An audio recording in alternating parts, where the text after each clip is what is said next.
हाय। तो आज बात करेंगे कंफर्ट डिवाइसेस के बारे में। पिछले लेक्चर मैंने आपको बताया था कि कंफर्ट क्या होता है, उसकी डेफिनेशन या कौन कौन से फैक्टर्स जो होते हैं वो प्रमोट करते हैं कंफर्ट को, या कौन से फैक्टर्स होते हैं वो इनहिबिट करते हैं कंफर्ट को। इन सब के बारे में मैंने आपको बताया था। तो आज का जो लेक्चर है हमारा बेसिकली कंफर्ट डिवाइस को फोकस करते हुए रहेगा। और पिछले लेक्चर मैंने एक चीज और बताई थी आपको कि कौन कौन से बेड्स होते हैं, टाइप्स ऑफ बेड्स, ठीक है, बेड मेकिंग कैसे करते हैं उसके बारे में थोड़ा सा ब्रीफ एनालिसिस दे दिया था आपको। और कितने एंगल पे करते हैं, जो कि 45 करते हैं, 12 इंचेस जो हमारा था उसको टक करते हैं, सारी चीजें बताई थी मैंने आपको बेड मेकिंग का। और इमेजेस भी लगा दिए थे पिछले मैंने लेक्चर में, आपने देखा होगा। तो इमेजेस मैंने सारे जितने हो सकते मैंने पुट डाउन कर दिए थे इमेजेस। नाउ सो आज बात करेंगे कंफर्ट डिवाइसेस के बारे में कि कौन कौन सी कंफर्ट डिवाइसेस होती हैं और उनका क्या क्या पर्पस होता है। अगर बात करें कॉम्पिटिटिव एग्जाम्स के व्यू से, या फिर वाइवा होते हैं जो यूनिवर्सिटी एग्जाम्स, तो उनके व्यू से बात करें तो ये टॉपिक लिटिल बिट थोड़ा सा इंपॉर्टेंट हो जाता है, क्योंकि कॉम्पिटिटिव एग्जाम्स में आपको पिक्चर्स दी रहेंगी कंफर्ट डिवाइसेस की, और then they will ask about what is the purpose of this device. ठीक है, तो आपको पता होना चाहिए कि वो कौन सा डिवाइस है, कौन सा कंफर्ट डिवाइस है, उसका काम क्या है। ठीक है, अगर उसका काम मालूम रहेगा तभी आप बता पाओगे कि उसकी पर्पस क्या है। अगर उस डिवाइस को पहचान ही नहीं पाओगे then how will you answer that what is the purpose of that device. तो it is necessary to know about the name of the device और उसका काम क्या है, उन सब के बारे में भी जानेंगे इस लेक्चर में। तो आइए शुरू करते हैं कंफर्ट डिवाइस की इस लेक्चर को और देखेंगे कौन कौन से कंफर्ट डिवाइसेस होते हैं। तो अब जान लेते हैं कि कंफर्ट डिवाइसेस की डेफिनेशन क्या होता है, कि कंफर्ट डिवाइसेस को हम कैसे डिस्क्राइब करते हैं, डिफाइन कैसे करते हैं कंफर्ट डिवाइसेस को। तो यहाँ पे आप देख सकते हैं लिखा हुआ है कि comfort devices are the invented articles which would relieve the discomfort and help in maintain the correct posture if used in proper manner. एक चीज और, कंफर्ट डिवाइसेस को एक चीज और कहते हैं, आप लिख सकते हो mechanical devices. Okay, mechanical devices या मैकेनिकल सर्विस भी कहते हैं, है ना, क्योंकि वो बेसिकली हैंड से यूज करते हैं, ऑटोमेटिक से होती है, हम हैंड यूज करते हैं, मैकेनिक्स का यूज करते हैं। तो मैं क्या कह रहा हूं कि अगर आप देखोगे कि अगर कंफर्ट डिवाइसेस को सही तरीके से प्रॉपर मैनर में यूज करेंगे then they will act as a comfort devices. अगर कंफर्ट डिवाइसेस को सही तरीके से प्रॉपर अलाइनमेंट के साथ यूज नहीं करेंगे तो हम क्या देखेंगे कि जो कंफर्ट डिवाइसेस है वो हमें कंफर्ट कम और डिस्कंफर्ट ज्यादा देगी। ठीक है, तो एक तो ऑलरेडी पेशेंट डिस्कंफर्ट में है, और अगर हमने करेक्ट प्रोसीजर या करेक्ट पोस्चर में या करेक्ट पोजीशन में उसको ये प्रॉपर मैनर में यूज नहीं किया तो क्या होगा कि क्या हम देखेंगे कि जो कंफर्ट डिवाइसेज है इनको हमने अलाइन किया था किस लिए, कंफर्ट के लिए, बेसिकली कंफर्ट कम और डिस्कंफर्ट ज्यादा प्रोड्यूस कर रही हैं। तो जरूरी है कि उनको करेक्ट पोस्चर में और बेसिकली प्रॉपर मैनर में रखा जाए। नेक्स्ट मैं देखूंगा, आप देखोगे इसमें कि बेसिकली क्या क्या होगा कि कौन कौन से कंफर्ट डिवाइसेस होंगे, जिसमें पिलो, बैकरेस्ट, जी हाँ पिलो, तकिया, तकिया भी एक टाइप का कंफर्ट डिवाइस में ही आता है। Backrest, roles. बैकरेस्ट की बात करोगे तो देखो ये बैकरेस्ट जो होता है ये हम बेसिकली इस तरह से होता है बैकरेस्ट ना, ये बैकरेस्ट होता है आपका, यहाँ बैकरेस्ट लाते हैं, ये कार्डियक पेशेंट के लिए यूज करते हैं या फिर जो रेस्पिरेटरी पेशेंट रहते हैं उनके लिए यूज करते हैं, ताकि जो बैक उन्हें रेस्पिरेटरी पेशेंट जो उन्हें सांस लेने में, ब्रीदिंग लेने में, ब्रीदिंग के टाइम ज्यादा एफर्ट वाली ब्रीदिंग नहीं करनी पड़े। ठीक है, एफर्टलेस ब्रीदिंग हो, ब्रीदिंग में आसानी हो। तो बेसिकली क्या करते हैं कि हम बैकरेस्ट का यूज करते हैं। देन उसके बाद क्या है, रोल्स, है ना। रोल्स यहाँ पे जो होगा वो खाने वाला रोल नहीं, जो आप खाते हो veg roll, non veg roll, chicken roll, whatever. Rolls जो होते हैं यहाँ पे वो बेसिकली पेशेंट को लगाया जाता है। मैं इसके बारे में डिस्क्राइब करूंगा एक्सप्लेन ब्रीफ में कि जब पेशेंट का जो पैरालिसिस का पेशेंट रहता है तो उसके मुट्ठी में हम यहाँ लगाते हैं। ठीक है, ये जो होता है फिस्ट होता है, हम इसलिए लगा देते हैं क्योंकि जो अगर जकड़न हो बेसिकली जो मुट्ठी की, वो जो फिस्ट हो वो टाइटली नहीं हो, ताकि उसे छुड़ाने में दिक्कत होगी। तो हम क्या करते हैं, हम रोल्स लगा देते हैं, वो उसे पूरी तरह से टाइट होने से रोकता है। देन फुट रेस्ट की बात करेंगे तो फुट रेस्ट जो होता है हमारा बेसिकली क्या करता है कि हमें अगर कोई दिक्कत आ रही है, हमें कोई बेसिकली क्या होता है, आप देखोगे बेड के फुट एंड पे देखोगे इस टाइप का एक स्टॉपर रहेगा। ठीक है, तो फुट रेस्ट क्या होता है, वो स्टॉप करने के लिए होता है कि जो कंप्रेशन पड़ रहा हो, जो आपका बेसिकली हील होता है उनमें कोई चोट लगने की चांस हो, तो वो फुट रेस्ट उसका बेसिकली अवॉइड करने के लिए करते हैं। देन सैंडबैग्स की बात करेंगे। सैंडबैग्स क्या करते हैं, जो प्रेशर होता है वो उसको इक्वली डिस्ट्रीब्यूट करते हैं। ठीक है, और प्रेशर सोर्स से हमें बचाते हैं। सेम केस एयर और वाटर मैट्रेस में भी होता है कि एयर और वाटर मैट्रेस हम क्यों करते हैं, ताकि जो हमारा बेड शोर हो, जो हमारा प्रेशर शोर हो, वो पेशेंट को ना हो, क्योंकि बेड रिडन पेशेंट है और बेड रिडन पेशेंट में क्या होता है कि बहुत दिनों तक बेड पे पड़ा हुआ है। तो इन दैट केस क्या करते हैं हम कि हम एयर मैट्रेस या वाटर मैट्रेस लगा देते हैं। एयर मैट्रेस में एयर फिलअप कर देते हैं एंड वाटर मैट्रेस में क्या करते हैं, वाटर भर देते हैं। जरूरी है कि हम इस चीज का ध्यान रखें एयर और वाटर मैट्रेस के टाइम में कि इनमें कोई निडल्स या फिर कोई पिन्स हम नहीं चुभाएं, अदरवाइज एयर मैट्रेस एयर का नहीं रहेगा और वाटर मैट्रेस वाटर का नहीं रहेगा, ठीक है। देन रिंग्स की बात आती है, रिंग्स को हम अपने हिसाब से यूज करते हैं, सिटिंग पोजीशन पर यूज करते हैं। आप देखोगे कुछ लोग कुर्सी के पास या कुर्सी के नीचे रिंग्स लगाते हैं ताकि जो प्रेशर हो वो इक्वली डिस्ट्रीब्यूट हो जाए और बेसिकली जो हमारा एक पॉइंट हो वो पेनफुल ना हो, ठीक है। देन बेड क्रैडल कैसा रहता है, आप देखोगे, मैं इमेज लगा दूंगा सबकी, आप देखोगे तो वीडियोस में सारे की इमेज, मैं एक एक को समझाऊंगा तो मैं सबकी इमेजेस पुट कर दूंगा इसमें। बेड क्रैडल क्या होता है कि जो टॉप शीट होती है, चूंकि बर्न पेशेंट है, ठीक है, तो बर्न पेशेंट में अगर टॉप शीट टच करेगी तो इरिटेबिलिटी होगी और साथ में दिक्कत होगा क्या, इन्फेक्शियस होने का चांसेस रहेगा बर्न पेशेंट में। तो बेड क्रैडल का यूज क्या होता है कि हम एक बेड क्रैडल जो होता है वो वुड का या फिर स्टील का एक इस तरह से आप कह सकते हो, इस तरह से सिलिंड्रिकल है ना, हाफ सिलिंड्रिकल वो रहता है, आकार का बना होता है, शेप का रहता है, जो कि क्या करते हैं इसके ऊपर टॉप शीट लगा देते हैं ताकि इसके नीचे जो हमारा हो बेसिकली ये बर्न पेशेंट हो इसके नीचे हो और उससे टॉप शीट जो हो वो टच में ना आए। देन बेड ब्लॉक्स की जब भी बात करेंगे तो बेड ब्लॉक्स लगाते हैं इसलिए ताकि जो हमारा बेसिकली जो प्रॉब्लम आ रहा है पेशेंट को या फिर कोई इडीमा आ रहा है, इनीमा आ रहा है, उस केस में पेशेंट के लिए हम बेड ब्लॉक्स लगाते हैं। वो बेड ब्लॉक्स क्या होता है, देखो जो बेड का फुट होता है, नॉट पेशेंट फुट, ये याद रखना, बेड ब्लॉक्स में बेड का जो फुट होता है, 4 फुट होते हैं बेड के, उनके नीचे लगाते हैं बेड ब्लॉक्स को ताकि जो टॉन्सिलेक्टोमी हो उसके से पेशेंट को भी दिक्कत ना हो, सारी चीजें मिजरेबल हो, ठीक है। तो ये मैंने कंफर्ट डिवाइसेस के बारे में आपको थोड़ा बता दिया। इंट्रोडक्टरी पार्ट की कंफर्ट डिवाइसेस होता क्या है, डिफाइन कैसे करेंगे, डिस्क्राइब कैसे करेंगे, कितने टाइप्स के कंफर्ट डिवाइसेस होते हैं, उनके नाम लिख दिए मैंने। अब इन सबको एक एक करके देखते हैं कि कंफर्ट डिवाइसेस में पिलोस का काम क्या है, पर्पस क्या है। मैं किस बार रिपीट कर रहा हूँ, आपसे कॉम्पिटिटिव एग्जाम में यही क्वेश्चन पूछा जाएगा बेसिकली कि कंफर्ट डिवाइसेस की इमेजेस दे दी रहेंगी, पिक्चर्स दे दी रहेंगी और then they will ask about the name और they will ask directly about the purpose of the comfort devices. तो आपको ये बात पता है चाहिए कि कंफर्ट डिवाइस कौन सा है और इसका पर्पस क्या है। until you don't know the name of comfort devices or purpose, you will not answer that question, you will not able to answer that question, so it is necessary to know about the name of that comfort device and their purpose, ठीक है। तो आइए देखते हैं, start करेंगे pillow से, basically first one pillow से, then we will move forward to the other one, okay. तो अब शुरू करते हैं, सबसे पहले कंफर्ट डिवाइस है जिसका नाम क्या है, पिलो, तकिया है ना, तकिया शुरू करते हैं। उसके बाद बैकरेस्ट के बारे में देखेंगे। सबसे पहले तकिया के बारे में जानते हैं, तकिया का पर्पस क्या होता है, तकिया दिखता कैसा है, तो सबको पता है तकिया दिखता कैसा है बेसिकली। तो आप देखें तो मैंने बनने की कोशिश भी की है, ये एक इमेज, ये हमारा पिलो है। Then what is the purpose of the pillow, ठीक है, पूछा जाएगा क्वेश्चन कि what is the purpose of the pillow, तो हमारा क्या आंसर आना चाहिए, it is used to give the comfortable position. हम क्या करते हैं, तकिया को लेते हैं और जब हम कभी देखना आपकी दीवार के सपोर्ट में अगर हम बैक अपना वो रेस्ट करते हैं तो हम क्या करते हैं कि जो दीवार का प्रेशर रहता है उससे बचने के लिए क्या करते हैं, हम तकिए को पीछे होल्ड कर देते हैं, कहते हैं तकिए को पीछे लेके जाते हैं ताकि हमें जो क्या वो प्रेशर वो फील ना हो, हमें जो पोजीशन हो वो कंफर्टेबल हो। या फिर हम बेड पे क्या करते हैं, हम जो हमारा जो बेड रेस्ट बेसिकली जो फुट रेस्ट होता है या फुट बॉर्डर होता है उस साइड जो हमारा रहता है, तो उसके इसमें क्या करते हैं कि जो हमारा फुट बोर्ड होता है या फिर हमारा हेड बोर्ड होता है, दोनों साइड बैठ करते हैं, हम उस साइड क्या करते हैं तकिए को पीछे रख लेते हैं, then we will just sit in a Fowler position, ठीक है। तो सिटिंग पोजीशन में क्या करता है, थोड़ा सा आराम मिलता है हमें, हमारा जो पोजीशन होता है वो थोड़ा सा कंफर्टेबल हो जाता है। देन नेक्स्ट क्या है, to maintain proper body alignment. कभी कभी क्या होता है कि तकिए से क्या करते हैं, अपनी बॉडी अलाइनमेंट को प्रॉपर करने की कोशिश करते हैं, जो हमारा जो बॉडी अलाइनमेंट रहता है वो सही नहीं रहता है, तो उसके हम तकिए का यूज करते हैं ताकि हमारा बॉडी अलाइनमेंट क्या हो वो थोड़ा सा सही हो जाए, ठीक है। देन टू रिड्यूस प्रेशर को रिड्यूस करना, जो हमारा अगर मैंने आपको बताया कि अगर हम सिटिंग पोजीशन में हैं और मैं अपनी दीवार से अगर अपने बैक को सपोर्ट ले रहा हूं तो क्या होगा, थोड़ा सा प्रेशर आएगा, ठीक है, दर्द होता है, पेन होता है। या फिर हम अगर हेडबोर्ड की तरफ जो हमारा रहता है, हेड की तरफ रहता है, जो हमारा बोर्ड रहता है और उस पर हम अपने बैक को रेस्ट करते हैं तो क्या होता है, थोड़ा पेन होता है, तो हम क्या करते हैं तकिया रख लेते हैं पीछे पलंग के और हम क्या देखते हैं कि जो हमारा तकिया रखने से क्या होता है, थोड़ा सा हमें क्या होता है कंफर्ट फील होता है। देन तो ये हमारे बेसिकली पिलो का हमारा ये पर्पस था, ठीक है। पिलो का पर्पस मैंने आपको बता दिया कि तकिए का क्या क्या काम रहता है। कुछ लोग तकिए का काम अपने आंसू पोंछने के लिए भी करते हैं रातों में, तो वो अलग बात है, ठीक है। बेसिकली अलग अलग लोगों का अलग अलग पर्पस होता है, आप भी अपना जो पर्पस है वो तकिए से डिटरमाइन कर सकते हैं। नेक्स्ट क्या है, बैकरेस्ट के बारे में। तो बेसिकली बैकरेस्ट को किस लिए यूज करते हैं, सबसे पहले देखेंगे बैकरेस्ट होता कैसा है।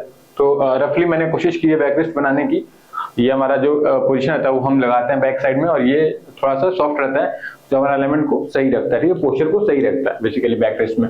तो बैक रेस्ट कभी यूज करते हैं जब पोस्ट ऑपरेटिव पीरियड होता है, जब ऑपरेशन के बाद, जब सर्जरी के बाद कोई पीरियड होता है, उस पीरियड में हम क्या करते हैं, बैक रेस्ट का यूज करते हैं, ताकि जो पोजीशन वो हमारी सिटिंग पोजीशन जो वो कंफर्टेबल हो सके, ठीक है, बैठ सके आराम से। देन बात करते हैं कि उसका अदर पर्पस क्या होता है। अदर पर्पस क्या होता है, तो provides a suitable support and rest for the back of the patient in sitting position. जो हमारा सिटिंग पोजीशन है, मैंने आपको बताया अगर सिटिंग पोजीशन है तो इस सिटिंग पोजीशन में अगर हम ऐसे बैठे हैं तो हम कहते हैं यहाँ बैक रेस्ट लगाते हैं, तो जो हमें क्या होता है कि सुटेबल सपोर्ट मिलता है, हम आराम से अपने बैक को रेस्ट करा लेते हैं, ठीक है। टू सपोर्ट बैक, बैक को जाहिर सी बात है बैक रेस्ट है तो बैक को सपोर्ट करेगा, बैक को कंफर्ट प्रोवाइड कराएगा। नेक्स्ट है टू फैसिलिटेट इजी ब्रीदिंग। ये एक इंपॉर्टेंट टॉपिक है कि कौन से पोजीशन या कौन से कंफर्ट डिवाइस से हम इजी ब्रीदिंग को फैसिलिटेट करते हैं। तो एक चीज ये है कि बैक रेस्ट में क्या होता है, अगर आप लेटोगे तो उस केस में क्या होगा, देखना थोड़ा सा जो ब्रीदिंग होगी वो थोड़ी सी एफर्टफुल होगी ब्रीदिंग, ठीक है। बट बैठने के बाद क्या होता है, जो ब्रीदिंग होती है वो एफर्टलेस होती है, ठीक है। इस पोजीशन में अगर बैठा रहता है सिटिंग पोजीशन में तो ब्रीदिंग क्या होती है, एफर्टलेस ब्रीदिंग होती है। तो ब्रीदिंग को फैसिलिटेट करने के लिए कि हमारा ब्रीदिंग आसानी से हो जाए, हम क्या यूज करते हैं, बैक रेस्ट का यूज करते हैं। देन स्पेशली फॉर हार्ट, जाहिर सी बात है बैठ सिटिंग पोजीशन में हार्ट और आस्मा पेशेंट्स के लिए बेसिकली क्या होता है, बैक रेस्ट ज्यादा यूजफुल होता है। तो ये दो कंफर्ट डिवाइसेस थे जिनके बारे में मैंने आपको बताया, पिलो और बैक रेस्ट, ठीक है। बात करते हैं अगले कंफर्ट डिवाइस की, जो हमारा क्या है, रोल्स है, ठीक है। ना कि पनीर रोल, ना कि वेज रोल, ना कि chicken roll, nothing roll, it is a kind of cotton roll और क्लॉथ रोल, ठीक है। ये cotton roll cloth roll type की होती है। बेसिकली मैंने यहाँ बनाया है आपको कॉटन रोल है, जो किस लिए यूज करते हैं, ये जो हमारा फिंगर है, जो पैरालिसिस का पेशेंट होगा, आप देखोगे उसमें क्या होगा, ये अकड़न आती है, जकड़न, तो वो टाइट फिस्ट हो जाता है। देन हम क्या करते हैं, उस फिस्ट को छुड़ाने में बहुत पसीने निकल जाते हैं, ठीक है, बार बार छुड़ाओ तो वो टाइट हो जाता है। तो इस कॉन्ट्रैक्चर को, ठीक है, ये जो कॉन्ट्रैक्ट हो रहा है, हमारा फिस्ट कॉन्ट्रैक्ट हो रहा है, इस कॉन्ट्रैक्चर को रोकने के लिए हम क्या करते हैं, हम अपना कॉटन बॉल्स बना के, ठीक है, रोल्स जो होता है कॉटन का रोल्स बना के इसमें पुट कर देते हैं, और यहाँ एक रबड़ सी वो रहती है, स्ट्रिप रहती है, जो कि इसको होल्ड करके रखती है बेसिकली। तो क्या होता है कि ऊपर से कॉटन की स्ट्रिप, एक रबड़ की स्ट्रिप रहेगी, और ये हमारा कॉटन रोल्स रहेगा। तो ये फिस्ट को टाइट कॉन्ट्रैक्चर में होने से रोकेगा। जो पैरालिसिस पेशेंट हो, कोई इंजरी का पेशेंट हो, कोई फ्रैक्चर का पेशेंट हो, या किसी को कोई डिजीज हो पार्टिकुलरली, तो इनमें जो फ्लेक्शन कॉन्ट्रैक्चर होगा, ठीक है, ये जो फ्लेक्शन हमारा खुल रहा है, और इसका फ्लेक्शन क्या होता है, खुलना, है ना। फ्लेक्शन क्या होता है, खुलना। अब इसका कॉन्ट्रैक्चर हो रहा है, ठीक है, तो हमने क्या किया, हमने रोल्स को पुट कर दिया, ऊपर से एक रबड़ का वो बैंड लगता है, तो ये कॉन्ट्रैक्चर रुक गया, ठीक है। तो रोल्स का ये यूज होता है बेसिकली। ये रोल्स होती हैं जो मैंने आपको बताया। अच्छा, इनमें एक और चीज होती है, थाई रोल, ठीक है। थाई रोल्स जो होते हैं, ये रोल्स जो होते हैं वो कॉटन रोल्स होते हैं, ठीक है, या गॉर्जेस के जो बनाते हैं कॉटन रोल्स बनाते हैं, छोटे जो रोल्स होते हैं। बट थाई रोल्स की बात करें तो थाई रोल्स जो होती है हमारी, वो शीट से बनती है, बेडशीट वगैरह होती है, जो लंबी शीट्स होती हैं, चादर कहते हैं इसे हम। तो शीट्स को फोल्ड करके हम क्या करते हैं, थाइज में और हिप्स के नीचे लगाते हैं। क्यों लगाते हैं, तो देखो जब भी थाई रोल की बात आएगी, इसका नाम ही है, तो ये hips and thigh, below hips and thigh, ठीक है, यहां आप लिख लोगे, ओके, यहां लिख देता हूं, बिलो हिप्स एंड थाई लगाते हैं। क्यों लगाते हैं, why we are putting below the hips and thigh, the about the thigh roll, to actually क्यों, टू प्रिवेंट आउटवर्ड रोटेशन, ताकि जो हिप्स और हमारी थाइज है उनका आउटवर्ड रोटेशन ना हो, कम हो, ठीक है, ताकि जो पोजीशन हो वो इंटैक्ट रहे, सुपाइन पोजीशन में रहे, ठीक है, उनका आउटवर्ड रोटेशन ना हो। उसके लिए हम क्या करते हैं, शीट्स लगा देते हैं नीचे, थाई रोल्स बेसिकली उसे कहते हैं, जो शीट्स को राउंड अप करके रोल करके हम उसे लगा देते हैं। कहाँ लगाते हैं, हिप्स और थाई के नीचे। तो ये हमारा रोल्स था, तीसरा नंबर रोल जो कहते हैं उसको, बेसिकली कंफर्ट डिवाइस। नेक्स्ट जो हमारा कंफर्ट डिवाइस है वो क्या है, फुट रेस्ट। अब आप देखो फुट रेस्ट का मतलब क्या होता है, देखो फुट की साइड जो होगा, फुट बोर्ड्स भी होता है, ठीक है, क्यों लगाते हैं, it is used to give rest to feet, जाहिर सी बात है, फुट रेस्ट नाम है तो फीट को रेस्ट देने के लिए लगाते हैं। एंड इसकी जगह पे सब्स्टिट्यूट अगर करना चाहेंगे, अगर हमारे पास फुट रेस्ट नहीं है, तो in place of foot rest we will use sandbag और फुटबोर्ड, ठीक है। तो फुटबोर्ड कैसा रहता है, फुटबोर्ड आप देखोगे बेसिकली, मैं यहां बना दे रहा हूं,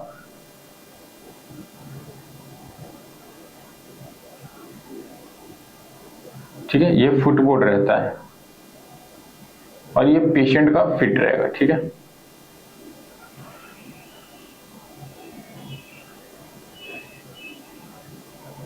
ओके, मेरी ड्राइंग थोड़ी सी लिटिल बिट गंदी है, थोड़ी सी बर्दाश्त कर लेंगे सभी लोग, झेलने की ताकत दे भगवान आपको।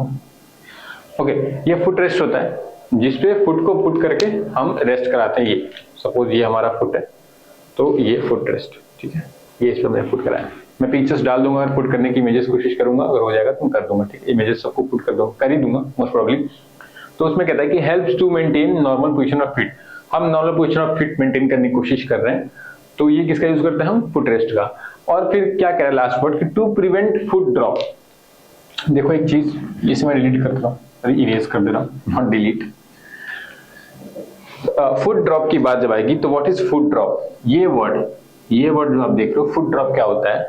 तो मैं आपको बताऊं कि देखो, ये जो पोर्शन होता है हमारे फुट का, जो एड़ी कहते हैं, जिसे हम तलवा कहते हैं ना, तलवा, दैट इज प्लांटर। क्या कहते हैं इसे? प्लांटर। अब जो ये प्लांटर हमारा है, ठीक है, प्लांटर है, अगर प्लांटर फ्लेक्शन है, ठीक है, अगर प्लांटर हमारा इस पोजीशन में है, अगर प्लांटर फ्लेक्शन ऐसे हो गया, ठीक है, प्लांटर क्या हो गया? फ्लेक्शन हो गया ऐसे, तो उस केस में कब केस में होगा? जब पेशेंट को पैरालिसिस वगैरह होगा, ठीक है, जब पेशेंट को इंजरी होगी, फ्रैक्चर होगा, तो पेशेंट का ये फ्लेक्शन हो जाएगा। और दूसरा केस क्या होता है? Dorsiflexion. ये पोजीशन, ये डॉर्सी फ्लेक्शन है, कहते हैं डॉर्सी फ्लेक्शन। तो इन दोनों के बीच में जो हमें मेंटेन करना है, ठीक है, जो हमें मेंटेन करना है पोजीशन, ये सिंपल पोजीशन, इस पोजीशन को मेंटेन करने के लिए यूज किसका करते हैं? फुट रेस्ट का करते हैं।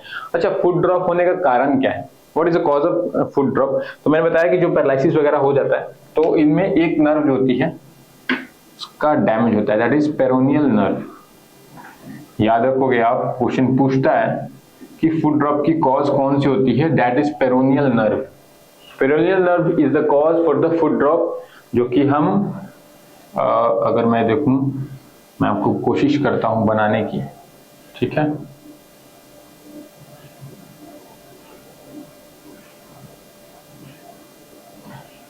ओके, थोड़ी सी गंदी डायग्राम, ठीक है, डायग्राम या ड्राइंग कह सकते हैं, गंदी है, but you will try to understand. अगर ये मेरा मूवमेंट इधर हो गया, अगर ये मूवमेंट अगर नीचे की ओर डाउनवर्ड्स हो गया, that is called planter flexion. मैंने अभी आपको बताया प्लांटर फ्लेक्शन। और किसकी वजह से होगा? Peroneal nerve. और एक मूवमेंट हमारा ऊपर की ओर रहा, that is dorsiflexion. What it is? Dorsiflexion. हमें रखना है बीच के मूवमेंट में, जो मीडियम मूवमेंट है, जो कंफर्टेबल मूवमेंट है, दैट इज सिंपल। जो हमारा पेरोनियल जो फुट ड्रॉप उसके बारे में बताया आपको, तो हमें जो पुट करना होगा, जो नॉर्मल पोजीशन में रखना होगा, उसके लिए हम किसको पुट करेंगे? फुट रेस्ट को पुट करते हैं। फुट रेस्ट का यूज करते हैं या फुट बोर्ड्स का यूज करते हैं। सैंड बैग भी यूज भी कर सकते हैं, सब्स्टिट्यूट कर सकते हैं इनकी जगह पे, अल्टीमेटली काम वही करता है। तो ये हमारा चौथा जो हमारा कंफर्ट डिवाइस था, फुट रेस्ट था। और भी कंफर्ट डिवाइसेस को आगे देखते हैं कि और कौन कौन से कंफर्ट डिवाइसेस, जो कि बेड क्रेडल था हमारे पास, ठीक है, तो आगे देखते हैं कौन कौन से कंफर्ट डिवाइसेस होते हैं। बेसिकली अगर आपको स्क्रीनशॉट लेना है, लिखना है तो लिख सकते हो। बात करेंगे अगले हमारे कंफर्ट डिवाइस की, बेसिकली जो क्या है? सैंड बैग है। तो सैंड बैग का यूज कैसे करते हैं, क्यों करते हैं? बेसिकली कंफर्ट देने के लिए करते हैं। कंफर्ट डिवाइस नाम है, तो किस चीज से बना रहता है? तो एक कैनवास से बना रहता है, एक दूसरा रबर से, तीसरा प्लास्टिक बैग भी होते हैं सैंड बैग्स, जिसमें क्या करते हैं हम सैंड को फील करते हैं। और सैंड फील करके क्या करते हैं, जो बेसिकली होता है, जो हमारा पार्ट होता है, ठीक है, जो फ्रैक्चर पार्ट होता है, मोबिलाइज ना हो, क्योंकि अगर फ्रैक्चर पार्ट मोबिलाइज होगा तो बहुत पेनफुल सेंसेशन फील होता है, बहुत पेन होता है। तो उस फ्रैक्चर्ड पार्ट को मोबिलाइज होने से, इमोबिलाइज करने के लिए क्या करते हैं हम? सैंड बैग का यूज करते हैं, जो बेसिकली किसमें आता है? आप देखोगे 1 LBS, 5 LBS, 10 LBS के वेट में आता है, बेसिकली 3 वेट में आता है सैंड बैग। देन क्या करते हैं, उसका दूसरा यूज क्या आता है? To relieve discomfort. जाहिर सी बात है, कंफर्ट डिवाइस है तो डिस्कम्फर्ट को रिलीव करने का हेल्प करेगा। Use as a support in fracture bones. मैंने आपको बताया अभी, फ्रैक्चर बोन्स में यूज आता है, ठीक है, अगर बोन फ्रैक्चर हो गई है तो उस केस में वो फ्रैक्चर बोन्स यूज आता है कि ताकि वो पार्ट जो हो, जो अगर हिलेगा, मोबिलाइज होगा तो बहुत पेन होगा, तो उस पार्ट को इमोबिलाइज करने के लिए हम किसका यूज करते हैं? हम बेसिकली सैंड बैग का यूज करते हैं। Then next, prevent foot drop और रिस्ट ड्रॉप। मैंने अभी आपको फुट ड्रॉप के बारे में बताया कि जो हमारा प्लांटर फ्लेक्शन है, ये हमारा प्लांटर है, अगर सॉरी ये प्लांटर है, अगर ये ड्रॉप हो जाएगा, ठीक है, इस तरह से हो जाएगा, फुट ड्रॉप हो जाएगा, दिस इज प्लांटर फ्लेक्शन। और अगर ये ऊपर जाएगा दैट इज डॉर्सिफ्लेक्शन। तो प्लांटर फ्लेक्शन होने से रोकने के लिए हम सैंडबैग का यूज करते हैं या फिर रिस्ट ड्रॉप करते हैं। सेम रिस्ट के केस में अगर हमारा रिस्ट लगातार अगर ऐसे रहेगा, जो पेशेंट पैरालिसिस होगा या फ्रैक्चर का पेशेंट होगा, कोई इंजरी का पेशेंट होगा, तो if his wrist will drop this, ठीक है, लाइक दिस, तो ये क्या कहेंगे, रिस्ट ड्रॉप कहेंगे इसको, इस केस को क्या कहेंगे, रिस्ट ड्रॉप कहेंगे। तो इन सब चीजों को रोकने के लिए हम क्या करते हैं, यहाँ सैंडबैग लगा देते हैं, ठीक है। जो पार्ट हो वो इतने पे हमारा इमोबिलाइज हो जाता है, वो रुक जाता है। मैंने सैंडबैग्स की पिक्चर बना दी है, ठीक है। इसी तरह के सैंडबैग्स रहते हैं बेसिकली, सैंडबैग्स, ठीक है। नेक्स्ट है रिंग्स, है ना। रिंग्स किससे बनी रहती है, रिंग्स देखोगे आप, मैंने पिक्चर बनाई है यहाँ पे। रिंग्स बेसिकली रबर मेड रहता है और what we see in rings is कि जो रिंग होता है हमारा बेसिकली वो इस तरह से बनाया रहता है कि जो पोर्शन हो हमारा, जो बॉडी का पोर्शन हो, वो डायरेक्ट कांटेक्ट में ना आए, सोर जो हो उससे बच जाए। तो क्या करता है कि use to lift the hip from bed to prevent sores, ठीक है। कि सोर्स जो है हमारा है, जो प्रेशर सोर्स बनते हैं, प्रेशर सोर्स से बचने के लिए क्या करते हैं, हम उसको रिंग्स लगाते हैं, ठीक है। रिंग्स लगाने से क्या होता है, जो हमारा डायरेक्ट कांटेक्ट होता है बॉडी का बेड से वो नहीं होता है और हिप्स उसको सॉरी जो रिंग होता है वो लिफ्ट कर देता है, ठीक है। सपोज ये मेरा बेड होता है, ठीक है। ये पेशेंट अगर हमारा लेटा हुआ है तो हम क्या करते हैं, इसके नीचे लगा देते हैं रिंग्स। तो क्या होता है कि जो बॉडी के डायरेक्ट कांटेक्ट आप देख रहे हो बेड से, तो वो कांटेक्ट डायरेक्ट कांटेक्ट नहीं रहेगा बेड से, और आप क्या देखोगे जो रिंग्स होती हैं वो लिफ्ट कर देंगे, ठीक है। हिप को लिफ्ट कर देती है ताकि जो शोर हो, जो बोनी प्रोमिनेंस होता है, जो हमारा प्रोमिनेंस जो टच करता है लगातार बेड को, वो ना करे, ठीक। Helps to prevent direct sores on the bony prominence पे डायरेक्ट सोर्स को प्रिवेंट करने में हेल्प करता है। तीसरा है इट इंप्रूव्स द सर्कुलेशन। देखो अगर एक साइड से बेड सोर्स बनेंगे लगातार, अगर हमारे बेड सोर्स लगातार बनते जा रहे हैं, अगर हम कॉन्टेक्ट में ऐसे बैठ गए तो क्या होगा, जो सर्कुलेशन होगी वो इफेक्ट होती है, उतना सर्कुलेशन अच्छे से नहीं हो पाता, ठीक है। और सोर्स होने का कारण होता है कि सर्कुलेशन ठीक से नहीं हो पाती है बेड, ठीक है। बेड सोर्स क्यों होते हैं, वन ऑफ द कॉज की सर्कुलेशन ठीक से नहीं हो पा रही है। तो जब हम लगाएंगे रिंग्स को तो वो क्या करेगा, वो लिफ्ट करेगा, तो circulation will be far better than the earlier position. तो क्या होगा, हमारा सर्कुलेशन बेहतर होगा। तो ये रिंग्स का यूज करते हैं हम कंफर्ट डिवाइस के रूप में। ये हमारी रिंग्स है।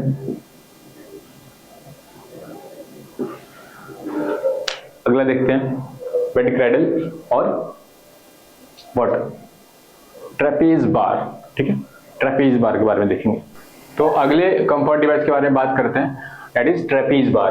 ट्रेपीज बार में क्या होता है बेसिकली कि एक जो हमारा बेड रहता है, ये दैट इज बेड, ये हमारा बेड हो गया, ठीक है। ये जो पोल आ रहा है, ये पोल और सेक्शन होता है, ठीक है। ऊपर ओवरहेड मेटल फ्रेम रहता है, इस पे हम इसको ट्रेपीज बार को, हमारा जो ट्रायंगुलर शेप का आता है बेसिकली, उसको क्या करते हैं, हैंग ऑन करते हैं, ठीक है। अब क्या होता है, जो बेड रिडन पेशेंट होते हैं, ठीक है, जो मूव नहीं कर सकते बेड से, या जिनको पोजीशन करना होता है, चेंज करना होता है, तो हम क्या करते हैं, इस ट्रेपीज बार को लगा देते हैं। पेशेंट थोड़ा सा इंडिपेंडेंट खुद को फील करते हैं। ऐसे क्या होगा, जो बेड रिडन पेशेंट है वो खुद को क्या करेंगे कि आवाज लगाएंगे या बेल दबाएंगे कि nurse I need your help, या नर्सिंग प्रोफेशनल जो होंगे उनसे कहेंगे कि मुझे आपकी मदद चाहिए। तो ट्रेपीज बार में क्या होता है कि पेशेंट जो होता है बेसिकली वो इसको पकड़ता है और फिर वो मूव करने की कोशिश करता है, ठीक है, वो उठने की कोशिश करता है इससे। तो क्या कहते हैं, मोबिलिटी असिस्टेड डिवाइस। ये मोबिलिटी करने के लिए, जो ट्रेपीज बार देखो, ये मोबिलाइज करने के लिए वो आगे धीरे धीरे बढ़ेगा, फिर स्टॉप होगा, फिर उठेगा। जितना वो कर सकता है उस हिसाब से वो मोबिलाइज होने की कोशिश करता है। तो that is mobility assisted device attach to a overhead metal frame. किससे होता है, एक ओवरहेड मेटल फ्रेम से अटैच होता है। किसके लिए होता है, फॉर बेड रिडन पेशेंट। वो पेशेंट जो बेड रिडन होते हैं, जो बेड पे लगे रहते हैं, उनके लिए होता है, ठीक है। नेक्स्ट है क्या कि एयर एंड वाटर मैट्रेस। देखो मैंने आपको एयर वाटर मैट्रेस के बारे में शुरू में ही बताया कि जो एयर वाटर मैट्रेस होता है, एयर वाले में एयर फिलअप करते हैं जो मैट्रेस होता है, ऊपर से टॉप शीट डाल देते हैं। वाटर मैट्रेस में भी क्या करते हैं, वाटर फिलअप करके टॉप शीट डालते हैं। क्यों डालते हैं, ताकि जो प्रेशर हो, जो बेड सोर में क्या होता है हमारा बेसिकली जो प्रेशर होता है एक जगह पे लगता है, जो प्रेशर पॉइंट है वो इक्वली डिस्ट्रीब्यूट हो जाए और बेड शोर होने के चांसेस कम हो जाए, ठीक है, बेड शोर हमें ना हो। तो बेसिकली हम किस लिए करते हैं, to prevent the bedsore, to increase या improve circulation, use in chronic bedridden patient. जो पेशेंट बहुत दिनों से बेड पे पड़े हुए हैं, उस केस में क्या होगा, उनको बेड शोर हो जाता है। बेड शोर इसलिए हो जाता है क्योंकि जो प्रेशर होता है वो एक साइड, एक पोजीशन में, सुपाइन पोजीशन में है, तो सुपाइन पोजीशन में क्या होता है, एक साइड लेटे हुए, तो जो आप पीठ पे जो बैक साइड होगा, बैक साइड पे जो बेड शोर हो जाता है, जिसकी वजह से बहुत पेनफुल सिचुएशन हो जाती है। तो उन बेड शोर से जो बचने के लिए, उन क्रोनिक बेड रिडन पेशेंट्स पे हम क्या यूज करते हैं, एयर मैट्रेस और या फिर हमारा वाटर मैट्रेस। नेक्स्ट क्या है, यूज्ड इन थिन और ओबीस पेशेंट, बहुत ज्यादा पतले लोग होंगे या बहुत ज्यादा मोटे ओबीस, ठीक है, जिनका वेट ज्यादा होगा, उनमें हम क्या करते हैं, एयर एंड वाटर मैट्रेस का यूज करते हैं। तो ये हमारा 8वां मैंने आपको बताया जो कंफर्ट डिवाइस। एक और कंफर्ट डिवाइस है, आप लिख सकते हो, sorry 9th number 9, that is bed block. Okay, what we got in bed block, मैंने आपको बताया कि जो बेड होता है, ठीक है, इसके जो 4 फुट होते हैं, ठीक है, तो इनके नीचे हम बेड ब्लॉक लगाते हैं, ठीक है, इनके नीचे हम बेड ब्लॉक लगाते हैं। किस लगाते हैं, ताकि जो स्ट्रेस सॉरी जो प्रेशर हो, ठीक है, वो प्रेशर कम हो जाए, ठीक है, जो झटके लगने के चांसेस हों, जो हमें लगे कि शायद झटके लग सकते हैं, वो उनसे चांसेस हमें बेड ब्लॉक से कम हो जाते हैं। बेड पे अगर सडनली झटके लगेंगे तो पेशेंट को डिस्कम्फर्ट हो जाएगा। तो बेड ब्लॉक का काम क्या होता है कि टू ईज द कंफर्ट, ठीक है, हाँ, टू ईज द डिस्कम्फर्ट, ठीक है। नेक्स्ट है, लास्ट वन इज